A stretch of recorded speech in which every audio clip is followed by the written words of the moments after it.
તાલાલા તાલુકા પંચાયતમાં કોઈ પક્ષને સ્પષ્ટ બહુમતી નથી। સૌથી ઓછી બેઠકો મેળવી કોંગ્રેસ પક્ષ કિંગ મેકર બન્યો છે। સત્તાના સિંહાસન માટે કોંગ્રેસના 2 ઉમેદવારો કિંગ મેકર બન્યા છે। પંચાયતમાં સત્તા હાંસલ કરવા કુલ 10 બેઠકો મેળવવી જરૂરી છે।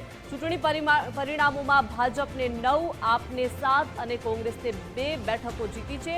ત્યારે કોંગ્રેસના 2 ઉમેદવારોને હવે પોતાની તરફ ખેંચવા માટેના પ્રયાસો શરૂ થઈ ગયા છે। ખેંચાણ વચ્ચે હવે કોંગ્રેસના સભ્યોને લાખોની ઓફરના આક્ષેપો કરવામાં આવી રહ્યા છે। તમે જુઓ, તાલાલા તાલુકા પંચાયતમાં કોઈ જ પક્ષને સ્પષ્ટ બહુમતી નથી મળી। સૌથી ઓછી બેઠકો કોંગ્રેસે મેળવી છે અને હવે કોંગ્રેસ પક્ષ કિંગ મેકર બન્યો છે।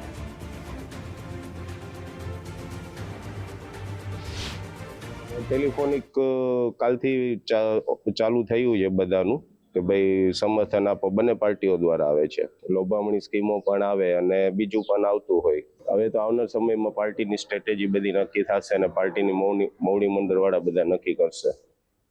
તો એસોસિએટ એડિટર ધર્મેશ વૈદ્ય લાઈવ જોડાઈ ગયા છે। ધર્મેશ, તાલાલા તાલુકા પંચાયતમાં કોઈ જ પક્ષને સ્પષ્ટ બહુમતી નથી મળી। સૌથી ઓછી બેઠકો અત્યારે કોંગ્રેસને મળી છે, પરંતુ અહીંયા કોંગ્રેસ પક્ષ કિંગ મેકર બન્યો છે, કેમ કે તેમના ઉમેદવારોને પોતાની તરફ ખેંચવાના પ્રયાસો છે, લાખોની ઓફર કરવાના પણ આક્ષેપો થઈ રહ્યા છે। ધર્મેશ, દીપિકા, કહી શકાય કે ગીર સોમનાથમાં મોટે માટે કોંગ્રેસ માટે ખૂબ ઝટકારૂપ જે અમુક સૂત્રાપાડા નગરપાલિકા જો, ઉના નગરપાલિકા જો, વેરાવળ છે, આ બધા એમ કે આંચકારૂપ જે પરિણામો છે એમાં સૌથી મહત્ત્વની જે કેસર કેરીનો પ્રદેશ કહેવાય એ તાલાળા તાલુકા પંચાયતમાં જે કહી શકાય એ તાલાળા તાલુકા પંચાયતનું પરિણામ કોઈ પક્ષને સ્પષ્ટ બહુમતી નથી મળી। કારણ કે હવે ને કારણે કોંગ્રેસના જે 2 ઉમેદવારો જીત્યા છે એ હુકમના એક્કા બન્યા છે ને એને સોદાબાજી માટે ફોન આવતા હોય એવું એના પ્રતિનિધિ કહી રહ્યા છે। એક આક્ષેપ પણ આવી રહ્યો છે। જોવાનું એ છે કે હવે સત્તા કોણ મેળવશે, કારણ કે પછી જ તાલુકા પંચાયતની રચના થશે। કારણ કે ભાજપને 9 મળી છે, આમ આદમી પાર્ટીએ ત્યાં 7 બેઠકો સાથે કાઠું કાઢ્યું છે અને કોંગ્રેસના 2 ઉમેદવારો ત્યાં જીત્યા છે। હવે 2 ઉમેદવાર કોંગ્રેસના જે છે એ હુકમનો એકો ગણાઈ રહ્યા છે।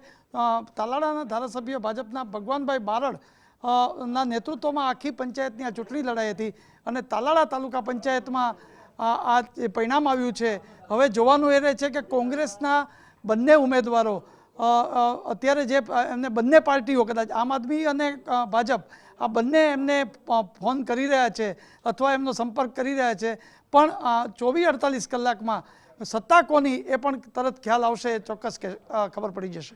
જી ધર્મેશ, આભાર વિગત સાથે જોડાયા તે માટે। તો પંચાયતમાં હવે સત્તા હાંસલ કરવા માટે કુલ 10 બેઠકો જરૂરી છે, પરંતુ અહીંયા ત્રણેય પક્ષે થોડી બેઠકો મેળવી છે। ભાજપે સૌથી વધુ 9 બેઠકો, જ્યારે આપે 7 બેઠકો અને કોંગ્રેસે 2 બેઠકો જીતી છે। પરંતુ અહીંયા એવા આક્ષેપો થઈ રહ્યા છે કે કોંગ્રેસના 2 ઉમેદવારોને પોતાની તરફ ખેંચવાના પ્રયાસો છે અને આ કોંગ્રેસના ઉમેદવારોને લાખોની ઓફરના આક્ષેપો અત્યારે થઈ રહ્યા છે।